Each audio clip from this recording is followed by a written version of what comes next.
Hey, it's Dread here from MakeMorePlacements.com. Hope you're safe and keeping well. Just wanted to make you. We've been talking a lot the last 2 weeks, speaking to the recruitment search managers we help, and one of the topics that's come up quite frequently is sort of some of the evolutionary shifts that top billing recruiters or recruitment firm owners need to make as we move into what we're calling the new economy. So I wanted to share basically a quick model that we went through with some of those, and I think that it'll be useful to you too. So I wanted to just give you some insight on that too. Before we sort of jump into that, if you are a recruitment search owner and you want our help crafting a personalized plan to help you pivot, profit, and scale in the new economy, if you go to makemoreplacements.com/apply, there's a short letter there that explains a bit more about how we might be able to help you. So that's makemoreplacements.com/apply. So the evolutionary shifts of top billing recruitment and search managers. So look, as you're probably aware, a lot's changed in the world from where it was a few weeks back, and it means that for most of us, we're going to have to adapt and change almost our default behaviors. Our default behaviors worked in the old economy. As we move into the new economy, most people will have to adapt and shift at least some things, for some more than others, of their sort of default behaviors within their business. So I wanted to sort of talk specifically about top performing, in revenue terms, top performing fee earners. Whether you're a business owner or consultant, some of the shifts that you as a business owner need to make, or if you've got a team that you need to ensure that your consultants make. So what we find is that and we speak to recruitment search owners every day of the week, and I can't give you an exact number, but like literally, I think as a business we probably get a really good picture of what's really going on in the industry, because we're not just relying on a few businesses. We see the insides of lots of them, right? And what we find is that top performers typically fall into two main groups. So you've got the hunters, and then we've got what we call builders, right? So just to explain the two, hunters are really good at winning new business. They're the people you see that go into companies, knocking down doors, whatever method they use to get in front of prospects. They're really good at generating new business. And builders are more focused on, building on old relationships or maintaining old relationships and developing old business with old clients, right? What we typically find is that, as a recruiter, you can enter the industry and, when you enter the industry, you sort of, depending on how you enter the industry, you fall into one of the two categories. So it could be that you entered the industry with no previous experience, no networking, and so by default you had to hunt. You had to, your first days in the industry, your first at least 6 months was spent hunting new business, right? Or it could be that you entered the industry and you did have a network that you could build on, or you could leverage from a previous role. So then your entry into the industry was based on building and leveraging those relationships, right? So you enter the industry in multiple ways. But what we find is that at some point, as you become established, you default back to where you're most comfortable. So hunters will sort of, find themselves more on this side, and then builders will find themselves more on this side. So spending more time building than do hunt. Builders will spend more time building relationships and then do hunting. And hunters will spend more time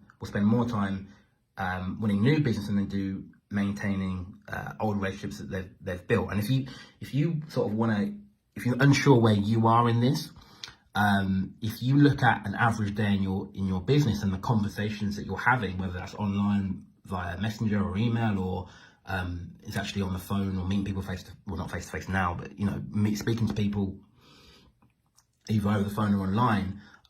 If you look at where your time split, so are you speaking to the majority of the majority of people you speak to new prospects, and then a few old relationships, or is it the majority old relationships and a few new prospects, right? So you'll sort of get an idea of where your default is. And top performers can be in either one of these camps. So they're going to be either really, really good at hunting new business, or really, really good at maintaining old relationships. And there's no sort of right or wrong. There's no sort of one's better than the other. They each have their own benefits, but they each also, equally present their own challenges as well.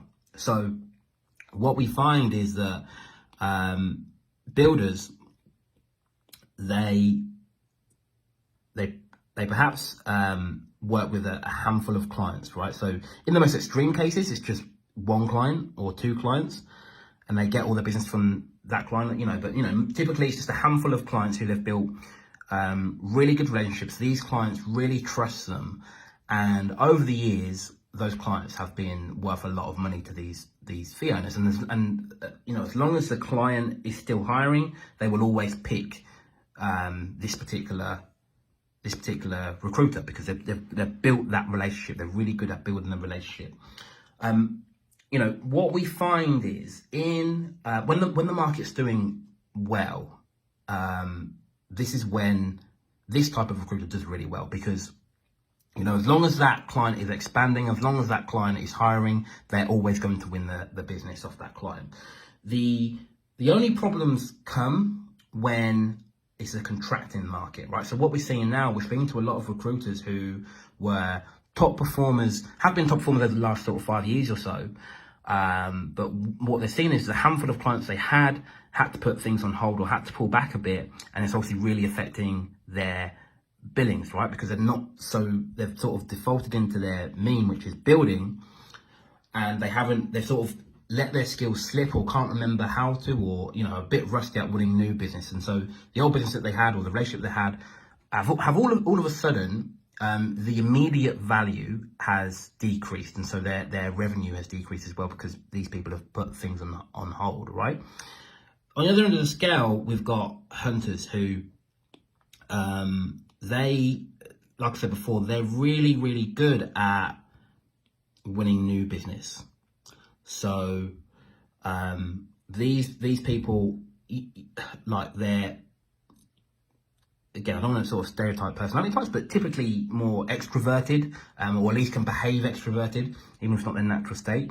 They're the ones who, they're really good at winning new business, but what you find is they're not so good at, or don't spend as much time on building relationships with their past clients. So what happens with these guys?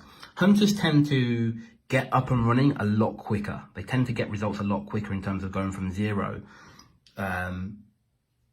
They get there a lot quicker than the builders, because the builders have to do it over a longer period. But the problem with hunters is once they get there, they find that they often plateau, because as quick as they're able to bring business in, the past relationships that the past clients that they've worked with before are leaving or buying from somebody else, because they haven't spent time building that relationship, right? So again, both have their own problems, right? What we're finding now, though, in a contracting market especially, where before top billers would be either here, so 90% building, 10% hunting, and then hunters would be 90% hunting, 10% building. If you want to sort of thrive in the new economy, both groups need to move more to the middle. So they're spending sort of about 50% of their time hunting and 50% of the time building, right? So hunting is almost for the short term, right? How can we get quick wins? How can we, hunters typically now, if the market they're in stopped recruiting during COVID-19, they're the ones who just shifted market really quickly, because they were able to, they sort of back their skill, they back themselves to win new business really quickly. So just shifted markets had no problem. Where the problems will come, though, is down the line where they don't have relationships with these people, and there's obviously a lot of value in making one placement with a client, but the real value comes in making multiple placements with that same client. So they need to adapt their skills and be good at building too, and spend 50% of the time building as well as hunting. Same with builders as well though. So, whereas before they could rely on, having a small group of clients who they've got really strong relationships with, when the market's contracting and those clients are hiring less, they've got one of two choices. Like either they let their business revenue decline with the client's hiring needs, or they develop their hunting skills and they get better at winning new business. So I don't know which one of these camps that you fall into, right? Again, as I said, chances are I see that you're at an extremity of one or the other. If you want to thrive over the next 18 months or so, I really strongly suggest that you look at, again, whatever your weakest point is, you look at building on your weakest point. So if you're a hunter, look at improving your building skills. If you're a builder, look at improving your hunting skills. And again, I've said before, if you're unsure of what camp you're in, where you fall, look at an average day in your business. Do you spend, how many new opportunities do you develop each and every day versus, how many, again, when I say new opportunities with new clients versus just developing relationships with old clients. That will give you an idea of where you are. And if you're one of the lucky ones, perhaps you do fall in between, in which case you don't really change anything to scale up what you're already doing. But if you're an extreme builder or an extreme hunter, now's the time to sort of shift and become sort of in between, again, it doesn't have to be 50-50, but you're splitting your time and your energy between the two activities. So I hope you found that useful. If you want help with that or anything else in your business, if you head over to makemoreplacements.com/apply, again, there's a short letter there that explains a bit more about what we do and how we might be able to help you. So that's makemoreplacements.com/apply.